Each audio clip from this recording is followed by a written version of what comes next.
SSC 2026 আমি কিন্তু একদম বছরের শুরুতেই বলেছিলাম এবছর তোমাদের এ প্লাস পাওয়ার একটা সুবর্ণ সুযোগ আছে এবং এই সুবর্ণ সুযোগটা কিন্তু তোমাদের করে দিয়েছে শর্ট সিলেবাস। তো তুমি কখনো কি ভেবে দেখেছো তোমাদের কিন্তু অলরেডি তোমার যে যতটুকু সময়সীমা তুমি পেয়েছিলা পরীক্ষা দেওয়ার জন্য সেখান থেকে কিন্তু অলরেডি 7টা মাস সময় শেষ হয়ে গেছে। তো এই 7 মাসে কি তুমি একবারও চিন্তা করেছো আসলে তোমার সেই স্বপ্নের এ প্লাস বা তোমার সেই কাঙ্ক্ষিত এ প্লাসের জন্য তুমি কতটুকু প্রস্তুত? তুমি আসলে একটা ভালো রেজাল্টের জন্য কতটুকু প্রস্তুত? তুমি আসলে তোমার যে শর্ট সিলেবাসটুকু আছে সেই শর্ট সিলেবাসের সম্পূর্ণ সিলেবাসে তুমি আসলে কতটুকু এগোতে পেরেছো? এই চিন্তাগুলো যদি একবারও না করে থাকো এবং যদি করে থাকো এবং সেখানে যদি রেজাল্টটা হয় তোমার নেগেটিভ, অর্থাৎ তুমি এখনো তোমার সেই কাঙ্ক্ষিত এ প্লাসের জন্য প্রস্তুত না, তুমি এখনো বইয়ের সবকিছু ভালোভাবে কমপ্লিট করতে পারো নাই, তাহলে আমি বলবো এই ভিডিওটা হচ্ছে সম্পূর্ণ তোমার জন্য। কারণ আমি আজকে তোমাদের ক্যাপশনই দিয়েছি এখনই সময় ঘুরে দাঁড়ানোর।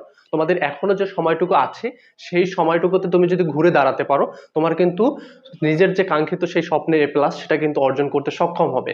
তো সবাইকে বলবো পুরো ভিডিওটা মনোযোগ সহকারে দেখতে, কারণ তুমি যদি আজকে ভিডিওটা পুরোটা মনোযোগ সহকারে দেখতে পারো হয়তোবা এই একটা ভিডিও তোমার জীবনের মোড়কে ঘুরিয়ে দিতে পারে। এই একটা ভিডিও তোমার ভিতরে অনুপ্রেরণা জাগিয়ে তোমার যে কাঙ্ক্ষিত রেজাল্ট সেটা কিন্তু খুব সহজে তোমার হাতের মুঠোয় এনে দিতে পারে। সো তোমার প্রথম প্রশ্ন হলো আমি যেটা করেছিলাম তোমার জন্য যে আসলে তুমি এই প্রশ্নগুলো করছো কিনা। যদি কেউ না করে থাকো তাহলে এই প্রশ্নটা নিজেকে একটু করো যে আমি যতটুকু সময় পেয়েছি তার কতটুকু সময় আমার শেষ হয়ে গিয়েছে, আমি সেই সময় আমার যতটুকু পড়া উচিত ছিল ততটুকু আমি পড়তে পারছি কিনা, আমার যতটুকু সিলেবাস কমপ্লিট করা দরকার ছিল সেটা আমি পারছি কিনা, আমার যে স্বপ্ন এ প্লাস বা আমি একটা ভালো রেজাল্টের চিন্তা করি অথবা গোল্ডেন এ প্লাসের চিন্তা করি আমি আসলে সেটার জন্য প্রস্তুত কিনা। ঠিক আছে, এই প্রশ্নের অ্যান্সারগুলো আগে নিজেকে একটু করো এবং বের করো যে আসলে তুমি আসলে প্রস্তুত কিনা, তুমি আসলে এগোতে পারছো কিনা। এখানে অনেক ধরনের অ্যান্সার আসবে, আমি জানি প্রত্যেকটা স্টুডেন্ট অনেক ধরনের অ্যান্সার আসবে। কেউ এখনো আছে যে মানে যতটুকু তোমাদের শর্ট সিলেবাস দিছে সেই সিলেবাসের অনেক কিছু এখনো সে জানে না, অর্থাৎ একটা অধ্যায়ের যে বেসিক সম্পর্কে ক্লিয়ার ধারণা থাকা সেরকম স্টুডেন্ট আছে যে সেই বেসিকগুলো সে এখন পর্যন্ত ক্লিয়ার করতে পারে নাই।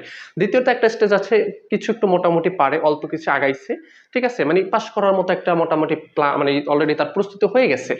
আরেক ধরনের স্টুডেন্ট আছে যারা মোটামুটি ভালো পারে, চিন্তা করতেছে প্লাস আসবে আবার নাও আসতে পারে, অর্থাৎ কনফার্ম না সে এখনো।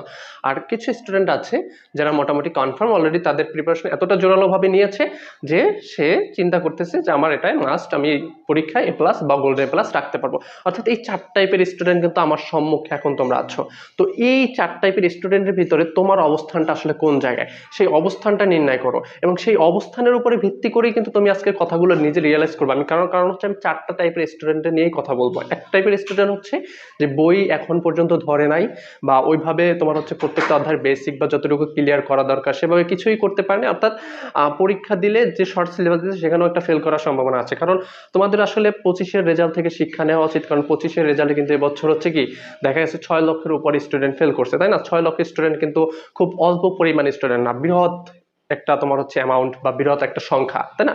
সো যারা এই টাইপের স্টুডেন্ট আছে তারা কিন্তু ওই 6 লক্ষের ভিতরে পড়ে যাবে, অর্থাৎ তোমাদের 26 ব্যাচে ফেল করবে না এমন তো না, সেখানেও ফেল করবে। এই টাইপের স্টুডেন্ট কিন্তু ফেলের সংখ্যা পড়ে যাবে।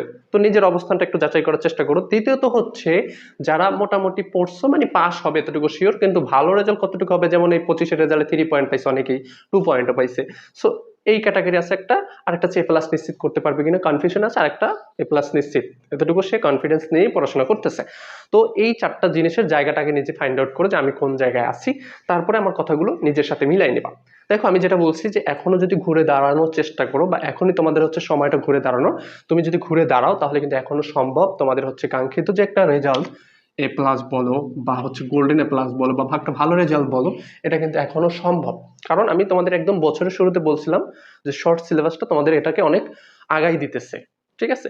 সো যারা প্রথম স্টেজে ছিল যে এখনো বই ধরো নাই, বেসিক ক্লিয়ার করো নাই, ঠিক আছে, বা এখনো ভালো পর্যন্ত করো না, তোমাদের উচিত 25-এর রেজাল্টটা নিয়ে শিক্ষা নেওয়া। কারণ জীবনে যদি একটা তোমার হচ্ছে কলঙ্ক লাগে সেটা কিন্তু কখনো তুমি ঘুচাইতে পারবে না। অনেকে বলে যে তোমার হচ্ছে এসএসসি পার হইলে এসএসসিতে শান্তি, এসএসসি পার হইলে তোমার হচ্ছে অনার্স লাইফে শান্তি। আসলে শান্তি তখনই হয় যখন সে মনোযোগ দিয়ে পড়াশোনা করে। তোমার যে স্টুডেন্টটা হচ্ছে 5-এ তোমার হচ্ছে বৃত্তি পাইছে, গোল্ডেন এ প্লাস পাইছে, ওটা কোনো ভ্যালু করে না। মানে জিএসসিতে আগে যে জিএসসি ছিল তোমার, সেখানে যারা গোল্ডেন পাইছে বৃত্তি পাইছে ওটাই কোনো ভ্যালু করে না। কিন্তু এসএসসির রেজাল্টটা কিন্তু খুবই গুরুত্বপূর্ণ, এইচএসসি রেজাল্টও গুরুত্বপূর্ণ এবং হচ্ছে অনার্স লাইফের রেজাল্টও গুরুত্বপূর্ণ। এই 3টা সার্টিফিকেট কিন্তু তোমার কাজে লাগবে। সো নিজেকে যদি এখন থেকে তুমি হচ্ছে ভালোভাবে নিজের পড়াশোনাটাকে এগিয়ে নাও, তাহলে কিন্তু তুমি এইচএসসি তে ধরা খাবা, তুমি হচ্ছে অনার্স লাইফে ধরা খাবা, এবং ওভারঅল তুমি যখন কোনো চাকরির জায়গায় তুমি হচ্ছে ঢোকার চেষ্টা করবে, অর্থাৎ চাকরির বাজারে যখন পদার্পণ করবা, তখন কিন্তু তুমি আসলে সবার থেকে পিছিয়ে থাকবা। ঠিক আছে? তো জীবনের যদি মোড় ঘোরাতে চাও, তাহলে সময় হচ্ছে এখন। কারণ তোমার যদি এসএসসি রেজাল্ট খারাপ হয়, সেটার একটা ইম্প্যাক্ট কিন্তু তোমার হচ্ছে এইচএসসি রেজাল্টে পড়ে, এবং এইচএসসি খারাপ হলে কখনোই সে ভালো কলেজে চান্স পায় না, ইভেন হচ্ছে তোমার ভার্সিটি পরীক্ষা দেওয়ার মতো তো সুযোগই হয় না অনেক ক্ষেত্রে, যদি তোমার হচ্ছে রেজাল্টটা খারাপ হয়। সো এখন তুমি কোন জায়গায় রাখতে চাও নিজেকে? তুমি তোমার আশেপাশে যারা আছে তাদের একটু লক্ষ্য করো, যারা হচ্ছে এসএসসি এইচএসসিতে খারাপ করছে বা তোমার হচ্ছে ফেল করছে, অধিকাংশ স্টুডেন্টই হচ্ছে তোমার এখন মাঠে কাজ করে, না হয় কোনো তোমার হচ্ছে ছোটখাটো কোম্পানিতে ঢুকে গেছে, না হয় রিক্সা চালায়, না হয় তোমার হচ্ছে দিনমজুরি কাজ করে। তো তোমার জায়গাটা কি তুমি সেই জায়গায় আসলে রাখতে চাও কিনা? যদি না রাখতে চাও, তাহলে তোমার এখন থেকে উচিত একটু কষ্ট করলে, একটু সময় দিলে কিন্তু ভালো একটা রেজাল্ট নিয়ে আসা যায়। তো সেই কষ্টটা করা উচিত, সেই জায়গায় থাকা উচিত, এবং তোমার হচ্ছে আগে যা করছো ওইটা একদম ভুলে যাও। এবং এটা ভাবলে চলবে না যে আমি হচ্ছে বিগত 6 মাস তো পড়াশোনা করি না, এখন আমি পারলে মানে পড়লে পারবো কিনা। আগে তো তুমি শুরু করো, এবং তুমি যদি শুরু করো, আমি তোমাকে গ্যারান্টি দিয়ে বলতেছি তুমি অবশ্যই পারবা। এবং তোমার এখানে অনেক প্রশ্ন আসে যে আমি কিভাবে পড়বো, কিভাবে পড়া উচিত, কত ঘন্টা পড়া উচিত, এই সকল বিষয় কিন্তু সবকিছু তোমাদের হচ্ছে আমার এই চ্যানেলে দেওয়া আছে। অর্থাৎ তোমাদের A to Z সবগুলো সাবজেক্টের সাজেশন অলরেডি আমার চ্যানেলে দেওয়া আছে। তোমরা যারা সাজেশন নিয়ে চিন্তায় আছো, তাদেরকে বলবো অবশ্যই আমার চ্যানেলে ঢুকে প্রত্যেকটা তোমার হচ্ছে বইয়ের বা প্রত্যেকটা সাবজেক্টের সাজেশনগুলো দেখে নাও, এবং ওখানে কিন্তু আমি প্রত্যেকটা সাবজেক্ট কিভাবে কিভাবে পড়তে হবে ইন ডিটেলসে সবগুলো খুব সুন্দরভাবে বুঝাই দেওয়ার চেষ্টা করেছি। এবং একটা ছাত্রর বা একটা ছাত্রীর কত ঘন্টা পড়া উচিত, এবং সেটা তোমাদের লেভেল অনুসারে আমি ভাগ করে ওখানে বুঝাই দিছি, যে আসলে এই লেভেলগুলো ওখানেও বুঝাইছি। খারাপ স্টুডেন্ট আছে, মোটামুটি ভালো স্টুডেন্ট আছে, ভালো স্টুডেন্ট আছে, কার কত ঘন্টা পড়া উচিত, সেই পড়ার রুটিনের বিষয়ে কিন্তু আমার হচ্ছে ভিডিও দেওয়া আছে। সো তোমাদের আসলে চিন্তার যে জায়গাটা, সেই চিন্তার জায়গাটা কিন্তু আমি এসএসসি 2026কে বেস করে আমি কিন্তু সবকিছুই মোটামুটি ধারাবাহিকভাবে কমপ্লিট করে দেওয়ার চেষ্টা করছি, এবং প্রত্যেকটা আলাদা আলাদা ভিডিওতে সবকিছু সুন্দরভাবে বুঝিয়ে দিয়েছি। তো যারা যারা এখনো সেই ভিডিওগুলো দেখো নাই, তারা অবশ্যই আমার চ্যানেলের ভিডিও অপশনে গেলে নিচের দিকে গেলে কিন্তু সব ভিডিওগুলো পেয়ে যাবে, এবং ধারাবাহিকভাবে যদি প্রত্যেকটা সাজেশন এবং প্রত্যেকটা ভিডিও দেখতে থাকো, তাহলে তোমার ভিতরে যে ভয় আছে, জড়তা আছে, এগুলো আশা করি সম্পূর্ণভাবে কেটে যাবে। ঠিক আছে? তো তোমার ভয় পাওয়ার কোনো কারণ নাই, তুমি এখন থেকে শুরু করো, এবং তোমার যতটুকু সময় দরকার তুমি ততটুকু সময় দিয়ে এফোর্ট দিয়ে পড়াশোনা করো। এবং এর জন্য একটা ভালো শেখার মাধ্যম দরকার, সেটা খুঁজে নাও। আমি অনলাইন প্রাইভেট ব্যাচে পড়াই, সেটাও তোমরা ভর্তি হতে পারো, সে বিষয়ে ভিডিও দেওয়া আছে, সেগুলো দেখে নিতে পারো। ঠিক আছে? তোমার যার কাছে ভালো লাগে তুমি এখন থেকে শেখার চেষ্টা করো, অর্থাৎ তুমি সময়টাকে নষ্ট করো না, কারণ তুমি এখনো যদি চেষ্টা করো তুমি এখনো ভালো কিছু করতে পারবে। ঠিক আছে? তো যারা হচ্ছে এটা একদম এখনো শুরু করো নাই তাদের জন্য, আর যারা মোটামুটি তোমার হচ্ছে ভালো প্রিপারেশন নিচ্ছ কিন্তু শুধুমাত্র পাস করার মতো, তোমাদের একটা কথা বলতে চাই যে আসলে তুমি যেহেতু এই কনফিডেন্সটা রাখতে পারো যে আমি আসলে সকল সাবজেক্টে পাস করব, তাহলে তোমার এই কনফিডেন্সটাও নিজের ভিতরে রাখা উচিত যে তুমি সকল সাবজেক্টে A+ অর্জন করতে সক্ষম। কিন্তু তোমাদের প্রথমত ভয় হচ্ছে, মনের ভিতরে একটা ভয়, আমি কি আসলে পারবো কিনা। এই যে একটা ভয়, এইটাকে একবার দূর করো এবং বলতে শেখো যে আমি আসলে পারবো, আমার দ্বারা সম্ভব, আমি করে দেখাবো। এবং এই একটা তোমার হচ্ছে জেদ এবং এই একটা আগ্রহ কিন্তু মানুষকে অনেক দূর এগিয়ে দেয়। তুমি যখন এই আগ্রহটা নিয়ে তুমি হচ্ছে কিছু করার চেষ্টা করো, অর্থাৎ তুমি দেখবে একটা কাজ তুমি যখন করতে বসবা, তখন যদি মাথায় একটা জেদ সৃষ্টি মানে মানে পুশ আপ করো বা সৃষ্টি করো যে আমি এই কাজটা শেষ না হওয়া পর্যন্ত আমি উঠবো না, তখন দেখা যায় কি ওই কাজটা আমাদের আসলেই শেষ হয়। ঠিক তেমনি তুমি যেহেতু পাস করার কনফিডেন্স রাখো, তুমি এতটুকু একটা নিজের ভিতরে জেদ সৃষ্টি করো যে আমি প্রত্যেকটা সাবজেক্টে শুধু পাস না, আমি আমার ভালো রেজাল্টটা দেখাই দিব, আমার দ্বারা সম্ভব। ঠিক আছে? এবং অনেক সময় দেখা যায় এই জেদ থেকে কিন্তু ক্লাসের যারা খারাপ স্টুডেন্ট থাকে, দেখা যায় ভালো স্টুডেন্ট থেকেও অনেক সময় তারা রেজাল্ট ভালো করে। ঠিক আছে? দেখবা অনেক সময় স্কুলের A+-এর সংখ্যা দেখা যায় রোল 5, 6, 7, 8, 9, 10-এর এদিকে A+ পায়, আবার দেখা যায় 1, 2, 3 রোলে A+ পায় না। কারণ কি? তাদের ভিতরে এই জেদটা পুশ আপ করে, এবং সেই তোমার হচ্ছে জেদকে সামনে রেখে এবং তাদের স্বপ্নকে সামনে রেখে প্রচুর পরিমাণে পরিশ্রম করে। তো তুমি যদি পরিশ্রমী হও, তোমার পরিশ্রম তো তোমার সাথে কখনো গাদ্দারি করবে না, তাই না? হতে পারে তোমার প্রশ্ন হার্ড হতে পারে, তোমার হচ্ছে অন্য অন্য ঝামেলা হতে পারে, কিন্তু তুমি যদি পরিশ্রম করো, পরিশ্রম তোমাকে একটা ফল দিবেই। আর সেটা সবসময় পরিশ্রমের যে ফলটা, সেটা তোমার হচ্ছে সততা বা ভালোর পক্ষে থাকে, অর্থাৎ যারা মন থেকে পরিশ্রম করে তাদের ফলটা সৃষ্টি করতে এমনিতেই ভালো দেয়।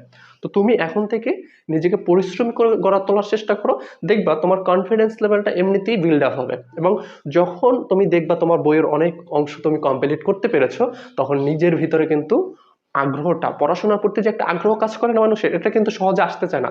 কিন্তু তুমি যখন কন্টিনিউ এটা তুমি একটু পরিশ্রম করে কন্টিনিউ 1 মাস বা হচ্ছে 15 দিন করবা, তখন দেখবা বইয়ের অনেক কিছু তুমি আগাতে পারতেছো এবং অনেক কিছু ভালোভাবে পারতেছো। তখন দেখবা মনের ভিতরে একটা আনন্দ ফিল হচ্ছে, এবং সেই আনন্দ ফিল হওয়ার পরে তুমি যে পড়াটা আরো সামনে পড়বা সেটা দেখবা খুব ইজিলি তোমার মাথায় ঢুকতেছে। কারণ যে জিনিস আমরা আনন্দ নিয়ে করি, ভালো লাগা দিয়ে করি, সেই জিনিসগুলো কিন্তু আমাদের মাথায় খুব ভালোভাবে ঢোকে।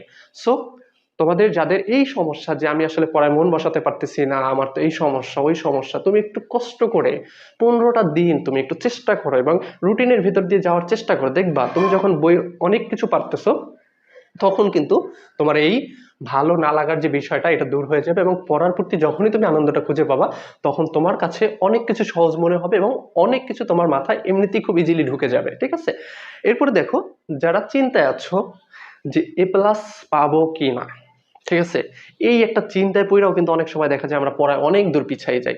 তোমাদের জন্য আমার একটা বার্তা যে এই চিন্তাটা আসলে করা যাবে না। আমি একটু আগে একটা কথা বলেছি যে তুমি যত পরিশ্রমী হবা তত তোমার হচ্ছে রাস্তাটা ক্লিয়ার হবে, কারণ পরিশ্রমীকে সৃষ্টিকর্তা কখনো ফিরাই দেয় না, তাই না? তো তোমার রেজাল্ট কি হবে এটা নিয়ে তোমার চিন্তা করার দরকার নাই। তুমি মনে করো A+ পাও বা A+-এর থেকে কম নাম্বার পাও, ডাজেন্ট ম্যাটার, কিন্তু তুমি তোমার জায়গা থেকে যে সর্বোচ্চটা দিয়েছো এইটা যেন তুমি নিজেকে এনশিওর করো। আমি কিন্তু প্রথমে তোমাদের প্রশ্ন করেছিলাম যে আসলে তুমি কোন স্টেজে আছো, নিজেকে কখনো প্রশ্ন করেছো? তোমার 8 মাস সময় চলে যাইতেছে, তোমার হচ্ছে সিলেবাস সংক্ষিপ্ত সিলেবাস, তার ভিতরে তুমি কতটা আগাইতে পারছো, তুমি তোমার A+-এর জন্য কতটুকু প্রস্তুত? এই যে প্রশ্নগুলো করেছিলাম এই জন্যই যে তুমি আসলে তোমার জায়গা থেকে সদুত্তর দিতে পারবা কিনা যে আমি আমার জায়গা থেকে সর্বোচ্চ পরিশ্রম করেছি। যদি তোমার জায়গা থেকে তুমি সর্বোচ্চ পরিশ্রমটুকু করে থাকো, তাহলে তারপরে তোমার কোনো চিন্তা নাই, সেটা তোমাকে A+ এনে দিক, তোমাকে গোল্ডেন A+ এনে দিক, অথবা তোমাকে 4 পয়েন্ট এনে দিক, ডাজেন্ট ম্যাটার। তুমি যখন সর্বোচ্চ পরিশ্রম করবা, তারপরে যে আউটপুটটা আসবে সেটা নিয়ে তুমি সন্তুষ্ট থাকতে পারবা। আর যদি বিষয়টা এরকম হয় যে আমি 4.90 পাইলাম বা 4.95 পাইলাম, 5 এর জন্য, 0.05 এর জন্য, অথবা 0.010 এর জন্য, মানে 10 এর জন্য তোমার হচ্ছে আমি আমার A+টা মিস করলাম, আমি 4.90 পাইলাম, জাস্ট 10 পয়েন্টের জন্য আমি A+টা মিস করলাম। এইখানে যদি এরকম একটা প্রশ্ন বা চিন্তা আসে মাথার ভিতরে যে আমি যদি আরেকটু পড়াশোনা করতাম হয়তো আমি A+টা পাইতাম, বা আমার এই ভুলগুলো যদি আমি না করতাম তাইলে আমি A+টা পাইতাম, এই যে একটা মানে যন্ত্রণা, এইটা হচ্ছে সব থেকে বড় যন্ত্রণা।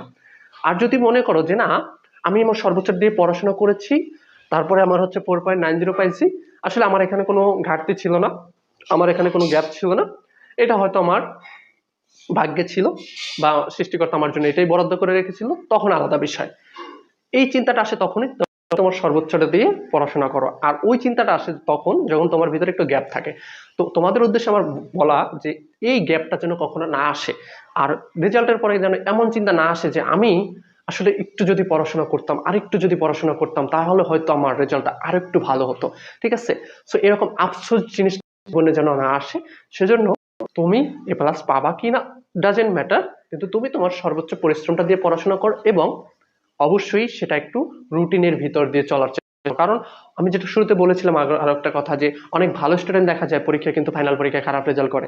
এর পিছনে কারণ তারা অতিমাত্রা এক ধরনের চালাক আছে, যে অনেক কিছু পারি, আমি তো ভালো স্টুডেন্ট, ক্লাসে আমি ফার্স্ট বয়, আমি সেকেন্ড বয়, আমি থার্ড বয়, হ্যাঁ আমার থেকে ভালো কে করবে, দিন শেষে আমিই তো ভালো রেজাল্ট করব, এরকম কিছু পাকনা আছে যেগুলোর হচ্ছে দিন শেষে দেখা যায় ওরাই বাস খায়। কারণ ও নিজের অবস্থানটা নিয়ে অতি উৎসাহী হয়ে ওঠে এবং নিজের অবস্থানটা নিয়ে অহংকারী হয়ে ওঠে, অর্থাৎ সে মনেই করে যে আমি তো ভালো স্টুডেন্ট, দিন শেষে আমি ভালো রেজাল্ট করব। আসলে ভালো স্টুডেন্ট কখনো ভালো রেজাল্ট করে না, দিন শেষে যারা পরিশ্রমী তারাই ভালো রেজাল্ট করে। আর যারা অলরেডি মোটামুটি মাথায় সেট করে নিয়েছে তুমি আসলে A+ অথবা গোল্ডেন A+ এর জন্য প্রস্তুত, দিন শেষে তাদের জন্য আমার একটা সতর্ক বার্তা থাকবে, যেটা এইমাত্র বললাম, যে হ্যাঁ তুমি ভালো প্রিপারেশন নিয়েছো বা তোমার বইয়ের অলরেডি সবকিছু কমপ্লিট, কিন্তু এর মানে কি এখানেই তোমার থেমে যাওয়ার না, তুমি ইতিমধ্যে সবার থেকে এগিয়ে আছো। এখন তুমি যদি আগে যে এফোর্টটা দিছো সেই সমান এফোর্টটা দিতে থাকো, তাহলে কিন্তু সবকিছুতেই তুমি সবার থেকে এগিয়ে থাকবে। কেন? কারণ শুধু এই এসএসসির পড়াটা এসএসসিতেই সীমাবদ্ধ থাকে না, এইচএসসিতেও সীমাবদ্ধ থাকে না, চাকরি পরীক্ষায় সীমাবদ্ধ থাকে না, সবকিছুর ভিতরে কিন্তু তোমার এই পড়াশোনাটা কার্যকরী একটা ভূমিকা পালন করবে। কারণ এসএসসির পড়া এইচএসসিতে লাগবে, এসএসসি এইচএসসির পড়া আবার তোমার হচ্ছে ভর্তি পরীক্ষায় লাগবে, এসএসসি এইচএসসি এবং ভর্তি পরীক্ষার পড়া হচ্ছে আবার চাকরি পরীক্ষায় লাগবে, এবং চাকরি হওয়ার পরও দেখা যায় এই সব পড়াশোনা আবার তোমার প্রমোশনের ক্ষেত্রে লাগবে। এই জন্য বলছি যে কোনোটা কিন্তু শুধু এসএসসির পড়াটা এসএসসির ভিতরে সীমাবদ্ধ না, আবার এসএসসি এইচএসসির পড়া শুধু এসএসসি এইচএসসির ভিতরে সীমাবদ্ধ না। তো তুমি এই পড়াগুলো যতটা সুন্দরভাবে গুছিয়ে নিতে পারবা, সেটা কিন্তু তোমার ভবিষ্যৎ জীবনকে খুব সুন্দরভাবে স্মুথলি তোমাকে সবার আগে এগিয়ে নিয়ে যাবে। তো যারা ভালো পজিশনে আছো, তোমরা অবশ্যই সেই পজিশনটাকে যাতে ধরে রাখতে পারো এবং সেই পজিশনটা যাতে মানে তোমার সরে না যায়, সেজন্য তুমি আগে যেরকম এফোর্ট দিয়েছো সেই এফোর্ট গুলো দিতে হবে, এবং কিছু এখানে তোমার হচ্ছে সুন্দর চিন্তা ভাবনা রাখতে হবে, সুন্দর প্ল্যান রাখতে হবে, রুটিনটাকে ঠিক রাখতে হবে, এবং তোমার হচ্ছে একটা বিষয়কে খুব বারবার রিভিশন দিতে হবে, মডেল টেস্ট দিতে হবে, নিজের দুর্বলতার জায়গাগুলোকে ফাইন্ড আউট করতে হবে, সেগুলোকে রিকভারি করতে হবে। অর্থাৎ তুমি তোমার সিলেবাসটা শেষ করতে ভালো কথা, এখন আরো তুমি অ্যাডভান্স লেভেলে যা কিছু করার দরকার সেগুলো ঠিক আগের মতো এফোর্ট দিয়ে করতে থাকবা, যাতে তুমি তোমার যাত্রায় সবার থেকে তুমি এগিয়েই থাকতে পারো, সেরকম একটা চেষ্টা থাকা দরকার। তো ওভারঅল আমি যেটা বলতে চাই, তুমি যে স্টেজেই থাকো না কেন, তোমার কিন্তু এখনো সম্ভব ভালো একটা রেজাল্ট করা, তোমার এখনো সম্ভব এ প্লাসটা ধরে রাখা, তোমার এখনো সম্ভব গোল্ডেন এ প্লাস পর্যন্ত অর্জন করা। তোমাদের যে সময়টুকু আছে, তোমার সিলেবাস যেহেতু সংক্ষিপ্ত, তুমি একটু তোমার যে খুব দুর্বল অবস্থায় আছো সে টাইমটাকে বাড়াই নাও এবং একটু ফুল ফোকাস দাও। আমি এটা ভাবো যে আমি পিছনে যা করছি সব ভুলে যাব, এখন থেকে অন্তত, আজকে থেকে অন্তত আমি আমার জীবনের সর্বোচ্চটা দিয়ে বা আমার জায়গা থেকে আমার সর্বোচ্চটা দিয়ে আমি আমার পড়াশোনাটাকে স্টার্ট করব এবং সেটাকে আমি পরীক্ষার আগ পর্যন্ত অবধি কন্টিনিউ করব। ঠিক আছে? তাহলেই দেখবা দিন শেষে তোমার জন্য একটা ভালো রেজাল্ট অপেক্ষা করতেছে। যে ভালো রেজাল্ট করে সে এমনিতে কখনোই করে না, দিন শেষে যাই দেখো তোমার হচ্ছে সে ভালোভাবেই পড়াশোনা করতেছে। আল্লাহ তাআলা মেধা সবাইকেই দিছে, হয়তো বা কম বেশি একটুই হতে পারে। একটা জিনিস একজনে খুব ইজিলি তোমার হচ্ছে ক্যাচ করতে পারে বা একজনে ইজিলি খুব মনে রাখতে পারে, একজনের হয়তো একটু কষ্ট হয়। কিন্তু যার কষ্ট হয় ও একবারে পারতেছে, তুমি দুইবার চেষ্টা করো, দেখবা তুমি পারবা। তুমি দুইবারে পারতেছো না, তুমি তিনবার চেষ্টা করো। আমাদের কিন্তু একটা প্রবাদ আছে যে একবার না পারিলে দেখো শতবার, তাই না?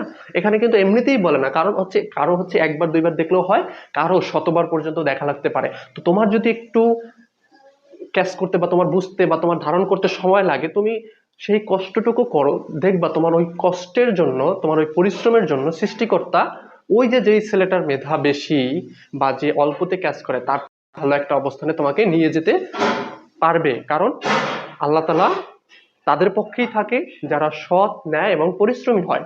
তো নিজেকে সেই জায়গায় নিয়ে যাওয়ার চেষ্টা করো, এবং আশা করি আজকের ভিডিওটা যারা দেখেছো তারা অবশ্যই এখন থেকে অন্তত নিজেকে সেই পর্যায়ে দেখতে চাও। অর্থাৎ আমি পিছনে আছি, আমি পিছনেই থাকবো এটা আমার জন্য না। আমি গরিব হয়ে জন্ম নিয়েছি, আমি যে গরিবই থাকবো এটা আমার না।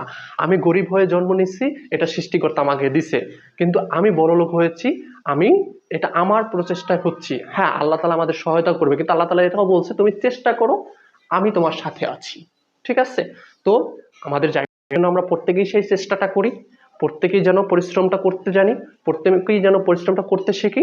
তোমাদের শর্ট সিলেবাসে যা কিছু আছে আমি তোমাদেরকে কনফিডেন্স দিয়ে বলতেছি, এখনো যেটুকু আছে তোমরা যদি প্রপারলি তোমার হচ্ছে রুটিন মেনে তোমার প্ল্যানটা তৈরি করে এখন থেকেও শুরু করো, তোমার দ্বারাও সম্ভব এই প্লাসটা অর্জন করা। এবং নিজের ভিতরে এখন থেকে ইনপুট করো যে না, আমি যে লেভেলের স্টুডেন্ট হই, ক্লাস রোল দিয়ে কখনো তোমার হচ্ছে স্টুডেন্টের লেভেল মাপা যায় না।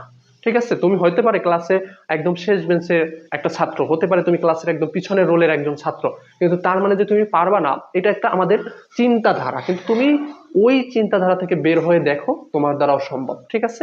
তো আজকে থেকে তোমাদের যাত্রা সবাই শুরু করো, আজকে থেকে নিজের স্বপ্নের পথে মানে ছোটার চেষ্টা করো, আজকে থেকে নিজেকে পরিশ্রমী করে গড়ে তোলার চেষ্টা করো। তাহলেই দেখবা দিন শেষে এই যে কাঙ্ক্ষিত এ প্লাস বা কাঙ্ক্ষিত ভালো রেজাল্ট বা কাঙ্ক্ষিত গোল্ডেন এ প্লাস তোমার জন্য কিন্তু এমনিতেই আল্লাহ তাআলা সৃষ্টিকর্তা তোমার পরিশ্রমের ফল হিসেবে দিয়ে রাখবে। সো আশা করি আজকের ভিডিওটা যারা দেখেছো মনোযোগ সহকারে, তারা অবশ্যই নিজেকে এখন থেকেই আজকে থেকেই পরিবর্তন করার চেষ্টা করবা এবং এটাকে কন্টিনিউ ধরে রাখার চেষ্টা করবা। তোমাদের যে কোনো সহযোগিতা, তোমাদের যে কোনো প্রয়োজনে ইনশাল্লাহ সবসময় আমাকে তোমাদের পাশে পাবা। তোমাদের সকলের উজ্জ্বল ভবিষ্যৎ কামনা করি এবং আল্লাহ তাআলা যেন তোমাদের সকলের মনের আশাটা পূরণ করে, সেই দোয়া রেখে আজকে এই পর্যন্তই। আল্লাহ হাফিজ।